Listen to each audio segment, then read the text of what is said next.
Ang laruan ng pag-ibig, maikling kakaibang love story, noong grade 1 pa lamang si Lia, payat, maikli ang buhok at mahiyain, ay palagi na niyang kasama sa paglalaro si Gio, isang masigla at makulit na batang lalaki, magkapit-bahay sila, magkasama sa eskwela, at halos araw-araw ay magkalaro sa ilalim ng malaking puno ng mangga sa bakuran ni Gio. Lia, kapag lumaki tayo, best friends pa rin tayo, ha? Biro ni Gio habang pinupulupot ang goma ng trumpo. Oo naman, Gio, tawa ni Lia habang inaayos ang pigtails niya, ngunit isang araw, may dumating na balita, kailangan ng lumipat ng pamilya ni Lia sa ibang bansa. Sa maliit na kahon ng laruan, may iniabot si Lia kay Gio, isang maliit na figure ng prinsesa na paborito nilang laruan noon, para hindi mo ko makalimutan, sabi ni Lia, pinipilit huwag umiyak, pinisil ni Gio ang laruan at mahigpit na niyakap si Lia, hintayin kita, babalik ka, pangako mo yan, at sa pag-alis ni Lia, naiwan si Gio sa Pilipinas na puno ng lungkot ngunit may hawak na pangako at laruan na naging simbolo ng kanilang pagkabata. Lumipas ang maraming taon, si Lia, lumaki sa ibang bansa, naging isang matagumpay na graphic designer, samantala, si Gio ay naging isang gwapo at abala na entrepreneur sa kanilang bayan, hindi na sila nagkaroon ng contact, wala ng tawag, wala ng sulat, ngunit sa isang kahon sa kanyang silid, nakatago pa rin ang prinsesang laruan. Ang pagbabalik ni Lia sa Pinas. Isang gabi ng Pasko, bumalik si Lia sa Pilipinas upang dalawin ang kanilang lumang bahay. Naglakad siya sa lumang kalsada kung saan sila madalas maglaro noon.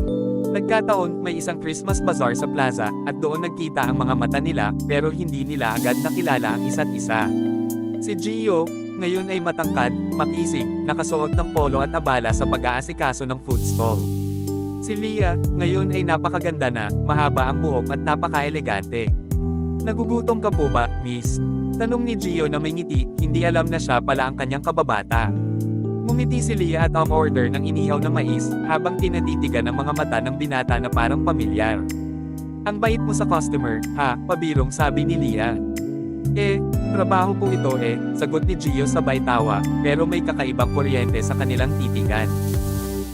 Lumipas ang ilang araw, muli silang nagkita sa isang reunion ng elementary, sa mesa, nagkakatuwaan at nagkukwentuhan, may lumapit na isang magandang babae kay Gio, tinawag siya, Gio, Tera na, napakunot ang noo ni Lia, sino yun, girlfriend, bakit parang kumikirot ang puso niya, samantala, napansin ni Gio na si Lia ay kausap ang isang lumapit na lalaki, isang kababatang kapitbahay nila noon, at siya naman ang nakaramdam ng selos, habang tinititigan ni Gio si Lia mula sa malayo, biglang nahulog mula sa bag ni Lia ang isang maliit na figure. Pinulot niya yon, isang figure ng prinsesa, tumigil ang mundo ni Gio. Lia, mahina niyang tawag, napalingon si Lia, ha? Paano mo, ikaw yung nangako na babalik, hindi mapigilan ni Lia ang luhang tumulo sa pisngi niya, nilapitan siya ni Gio, mahigpit na niyakap, parang ayaw na siyang makawalan.